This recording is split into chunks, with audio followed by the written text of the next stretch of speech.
भात हे 3 प्रमुख पिकांपैकी एक पीक असून जगामध्ये भारत व चीन हे प्रमुख भात उत्पादक देश आहेत. समुद्रसपाटीपासून 3 ते 5,000 फूट उंचीवर भाताची लागवड करण्यात येते. भाताला उष्ण व दमट हवामान पोषक असते व पर्जन्यमान 800 मिलीमीटरपेक्षा जास्त असावे लागते. मध्यम व हलक्या जमिनीत देखील भाताचे पीक चांगले येते. भारतात 44 दशलक्ष हेक्टर क्षेत्रात भात पीक घेतले जाते व भाताचे उत्पादन सुमारे 90 दशलक्ष टन इतके आहे. वाढत्या लोकसंख्येची अन्नधान्याची गरज भागवण्यासाठी हे उत्पादन वाढवण्याची गरज आहे. परंतु आपली नैसर्गिक संसाधने उदाहरणार्थ जमीन व पाणी दिवसेंदिवस कमी होत असताना हे साध्य करणे मोठे आव्हानच आहे. याबरोबरच शेती उद्योगाला हवामानातील बदलांचा सामना करावा लागत आहे. पाऊस कमी जास्त प्रमाणात पडणे, गारांचा पाऊस, तापमानातील वाढ, आर्द्रतेतील वाढ त्यामुळे पिकांवर कीड व रोग येणे यांच्या प्रमाणात वाढ झाली आहे व शेतातील उत्पादनात घट झाली आहे.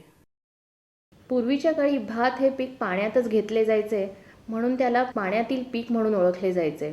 1 किलो भात उत्पन्न करण्यासाठी सुमारे 3 ते 5,000 लिटर पाणी लागते. परंतु विकसित तंत्राद्वारे उदाहरणार्थ श्री तंत्रज्ञानाद्वारे भात शेतीत मोठ्या प्रमाणात पाण्याची बचत होऊन उत्पादन वाढवण्यास मदत होते. कमीत कमी पाण्यात भात पीक कसे घेतात व त्यासाठी श्री पद्धत कशी वापरतात ते आता आपण पाहू. एप्रिल किंवा मे महिन्यात भात पिकाच्या वाढीसाठी शेतीची योग्य प्रकारे पूर्व मशागत करणे महत्त्वाचे असते. जमिनीची उभी आडवी नांगरट करून चांगले कुजलेले शेणखत किंवा कंपोस्ट खत एकरी 4 टन म्हणजेच 8 बैलगाड्या एवढे खत जमिनीत मिसळावे. भात पिकासाठी सुधारित वाणांची निवड करून त्यावर बीज प्रक्रिया करावी. भाताचे बियाणे मिठाच्या द्रावणात टाकल्यावर हलके व पोचट बियाणे तरंगते ते काढून टाकावे. त्यानंतर उर्वरित बियाणे स्वच्छ पाण्याने 3 ते 4 वेळा धुवून 24 तास वाळवावे. वाळलेल्या बियाण्यास ॲझेटोबॅक्टर व PSB ही जीवाणू संवर्धके पेरणीपूर्वी लावावीत. भाताची रोपे तयार करण्यासाठी सुपीक व पाणी जवळ असलेली जमीन निवडावी. रोपवाटिका तयार करण्याअगोदर निवडलेल्या जमिनीची राब करू नये. 1 एकर भात लागवडीसाठी 200 चौरस मीटर आकाराची रोपवाटिका तयार करावी. 1 बाय 1 मीटर व 10 सेंटीमीटर उंचीचे गादी वाफे तयार करावेत. त्यात 3 किलो शेणखत, 10 ग्रॅम युरिया व 30 ग्रॅम सिंगल सुपर फॉस्फेट मिसळावे. योग्य पावसानंतर मातीमध्ये बियाणे पेरावे. पेरणीनंतर 15 दिवसांनी दर चौरस मीटर क्षेत्रास 10 ग्रॅम युरिया खत द्यावे. साधारण 21 ते 25 दिवसांनी रोपे लागवडीकरता तयार होतात. भाताच्या रोपांची पुनर्लागवड करण्यापूर्वी शेताची चिखलणी करणे महत्त्वाचे असते. चिखलणी केल्यामुळे तणांचा प्रादुर्भाव कमी होतो. चिखलणी करतेवेळी एकरी 1200 किलो या प्रमाणात गिरीपुष्पाचा पाला जमिनीत गाडावा. भात पिकाचे उत्पन्न वाढवण्यासाठी गिरीपुष्पाचा उपयोग होतो. भाताची 20 ते 25 दिवसांची रोपे रोपवाटिकेतून काढून त्यांची नियंत्रित लावणी करावी. रोपांची लावणी करताना नायलॉन दोरीवर 25 सेंटीमीटर अंतरावर खुणा कराव्यात. प्रत्येक खुणेजवळ चुडात 1 ते 2 रोपे लावावीत. लावणी करताना एकाच वेळी चुडांची एक ओळ लावावी व प्रत्येक वेळी 25 सेंटीमीटर मागे जावे. असे केल्याने 25 बाय 25 सेंटीमीटर मापांचे चुडाचे चौकोन संपूर्ण खाचरात तयार होतात. आता हे भात लागवड करताना पूर्वी आम्ही रोपत होतो तर इथं जवळजवळ 17 ते 18 माणसं लागतात. तर आता 4 माणसं लावू शकतील इथं. म्हणजे ते मजुरी बचत होतं. भात पिकाच्या योग्य वाढीसाठी एकात्मिक अन्नद्रव्य व्यवस्थापनाची गरज असते. यामध्ये शेणखत, गिरीपुष्पाचा पाला, युरिया DAP ब्रिकेट्स, अमृत पाणी व जीवामृताचा वापर करावा. भात रोपांच्या पुनर्लागवडीनंतर दुसऱ्या किंवा तिसऱ्या दिवशी एकरी 70 किलो या प्रमाणात युरिया DAP ब्रिकेट्सचा वापर करावा. एक युरिया DAP ब्रिकेट 4 चुडांच्या चौकोनात मध्यभागी 7 ते 10 सेंटीमीटर खोलीवर खोचावी. युरिया DAP ब्रिकेट्स हाताने सुद्धा जमिनीत खोचता येतात. यामुळे खत कमी प्रमाणात लागते व पैशाची सुद्धा बचत होते. युरिया DAP ब्रिकेट्सच्या वापरामुळे खताची कार्यक्षमता 100% वाढते. भात रोपांच्या लावणीनंतर 15 ते 20 दिवसाने फक्त एक वेळ निंदणी करावी. लागवडीनंतर 15 दिवसांनी 10 लिटर पाण्यात 100 मिलीलिटर अमृत पाणी मिसळून फवारणी केल्यास पिकाची वाढ चांगली होते व पिकास नत्र मिळते. लागवडीनंतर 15 दिवसांनी जीवामृत स्लरी द्यावी. ही स्लरी देण्याच्या 2 पद्धती आहेत. नुकताच पाऊस पडून गेला असेल तर एकरी 200 लिटर या प्रमाणात ही स्लरी जमिनीलगत द्यावी, अथवा पाऊस पडला नसल्यास भाताला पाणी देताना त्या पाण्यावाटे ही स्लरी द्यावी. याचप्रमाणे 30 दिवसांनी दुसरा डोस व 45 ते 50 दिवसांनी जीवामृतचा तिसरा डोस द्यावा. हा पाला जो आहे हा ग्लिरिसिडीचा पाला आहे. याला गिरीपुष्प पण म्हणतात. आणि ह्या पाल्याचा वापर नत्र खतासाठी चांगल्या पद्धतीने होतो. त्याचा फायदा होतो म्हणून हे मी झाड माझ्या बांधावरती लावलेलं आहे.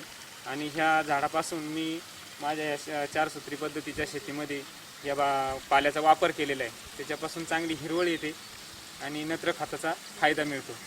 आणि हे मी याची लागवड पण केलेली आहे प्रत्येक बांधावरती. हे श्री पद्धतीने लावलेले आणि साध्या पद्धतीने लावलेले. तर या भाताला युरिया ब्रिकेट खत टाकलेले, याला खत वगैरे नाही काही टाकलेले. आणि गोळी खत टाकल्यामुळं हिरवगार दिसते आणि याला न खत टाकल्यामुळं असं दिसतं. या भाताला जीवामृत टाकलेले, याला टाकलेलं नाही ते. आणि याची वाढ सुद्धा एकसारख्या प्रमाणात झालेली, घाण सुद्धा झालेली नाही तशी याच्यामध्ये घाण झालेली. आणि याचा फुटवा जास्त आहे, जवळजवळ 30-35 काड्याचा फुटवा आहे. याचा लय 15 ते 20 काड्याचा फुटवा आहे. भात पिकाचे किडीमुळे व रोगांमुळे 20 ते 30% नुकसान होते. भाताच्या पिकाच्या अवस्थेनुसार किडींचा प्रादुर्भाव होतो. यामध्ये पाने खाणारी अळी, खोडकीड, तुडतुडे इत्यादी किडींचा प्रादुर्भाव होतो. त्याचप्रमाणे करपा, पानावरील डाग, पान कुजणे, लाल डाग इत्यादी प्रकारच्या रोगांचा प्रादुर्भाव होतो. या किडींचा व रोगांचा प्रादुर्भाव टाळण्यासाठी भाताच्या रोगप्रतिकारक वाणांचा व जातींचा वापर करावा. भात पिकासाठी 200 लिटर जीवामृतमध्ये 2 लिटर लिंबोळी अर्क मिसळल्यास खोडकीडचे नियंत्रण होते. पाने खाणाऱ्या अळीच्या नियंत्रणासाठी 10 लिटर पाण्यात 125 मिलीलिटर दशपर्णी अर्क मिसळून फवारणी करावी. पाने गुंडाळणाऱ्या अळी, तुडतुडे व इतर किडींच्या नियंत्रणासाठी 10 मिलीलिटर लिंबोळी अर्क व 50 मिलीलिटर गांडूळ पाणी 10 लिटर पाण्यासोबत मिसळून फवारल्यास कीड व रोगाचे प्रभावी नियंत्रण करता येते. अशा प्रकारे भातशेती केल्यास झाडांची उंची सुमारे 35 सेंटीमीटर तर फुटव्यांची संख्या सरासरी 43 एवढी असते. 50% फरक पडत आहे. म्हणजे कशात फरक पडतो? फुटव्यातही फरक पडतो, उत्पन्नातही फरक पडतो. मग आमच्या इकडे तरी साधारण आता तिला पहिलं असेल तिला फुटवा 10, 12, 15च्या पुढे जात नाही, आहे का नाही? आणि असा दोरीत लावल्यानंतर फुटवा किती पर्यंत गेला? 35, 40, 45 पर्यंत जात आहे. फुटवा वाढला म्हणजे उत्पन्न वाढले. हा, बियाणं कमी लागत आहे. भात पिकाची कापणी वेळेवर करावी. लोंबीच्या देठाचा रंग करडा झाल्यावर व 80% लोंबी वाळल्यानंतर कापणी सुरू करावी. कापणी करून पेंढ्या शेतातच वाळू द्याव्यात. त्यानंतर त्याची मळणी करावी. मळणी केल्यानंतर दाणे कडक उन्हात वाळू द्यावेत. त्यानंतर भात गिरणीतून काढून आणावा. घरात किंवा गोदामात भात साठवणी करताना पोती, कणगी किंवा बांबू व मातीने बांधलेल्या हौदाचा वापर करावा. श्री तंत्रज्ञान पद्धतीचे फायदे. शेतात पाणी देणे आणि पाणी काढण्यामुळे मातीच्या कणात हवेची पोकळी तयार होते व कोळप्याने तण काढण्याने मुळांची वाढ चांगली होते. त्यामुळेच फुटव्यांची संख्या वाढण्यास मदत होते. 2 रोपात जास्त अंतर ठेवल्याने पिकास भरपूर सूर्यप्रकाश मिळतो. सेंद्रिय खताच्या वापरामुळे पीक निरोगी राहते. पारंपरिक पद्धतीमध्ये एकरी 6 ते 8 किलो बियाणे लागते, तर श्री पद्धतीमध्ये एकरी केवळ 2 किलो बियाणे लागते. पारंपरिक पद्धतीमध्ये एका जागेवर 6 ते 8 रोपे लावली जातात व श्री पद्धतीमध्ये प्रत्येक खुणेजवळ 1 ते 2 रोपे लावली जातात. पारंपरिक पद्धतीमध्ये लागवडीसाठी एकरी 12 ते 15 मजूर लागतात, तर श्री पद्धतीमध्ये लागवडीसाठी एकरी 4 मजूर लागतात.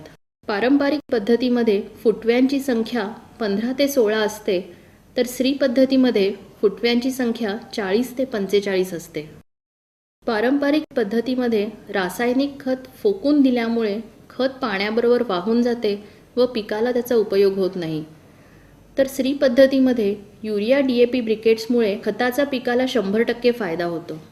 पारंपरिक पद्धतीमध्ये खताचा खर्च एकरी सरासरी 2000 रुपये इतका येतो, तर श्री पद्धतीमध्ये खताचा खर्च एकरी सरासरी 1000 रुपये इतका येतो. पारंपरिक पद्धतीमध्ये निंदणी व कोळपणी ओळीने करता येत नाही व श्री पद्धतीमध्ये निंदणी व कोळपणी ओळीने करता येते. पारंपरिक पद्धतीमध्ये जीवामृत स्लरी ओळीने देता येत नाही व श्री पद्धतीमध्ये जीवामृत स्लरी ओळीने देता येते. पारंपरिक पद्धतीमध्ये जास्त पाऊस व वादळ असेल तर पीक लोळते व श्री पद्धतीमध्ये पीक लोळत नाही. पारंपरिक पद्धतीमध्ये जमिनीची सुपीकता कमी होते व श्री पद्धतीमध्ये जमिनीची सुपीकता टिकून राहते. पारंपरिक पद्धतीमध्ये भाताचे सरासरी उत्पादन एकरी 12 ते 15 क्विंटल असते व श्री पद्धतीमध्ये भाताचे सरासरी उत्पादन एकरी 25 ते 30 क्विंटल असते.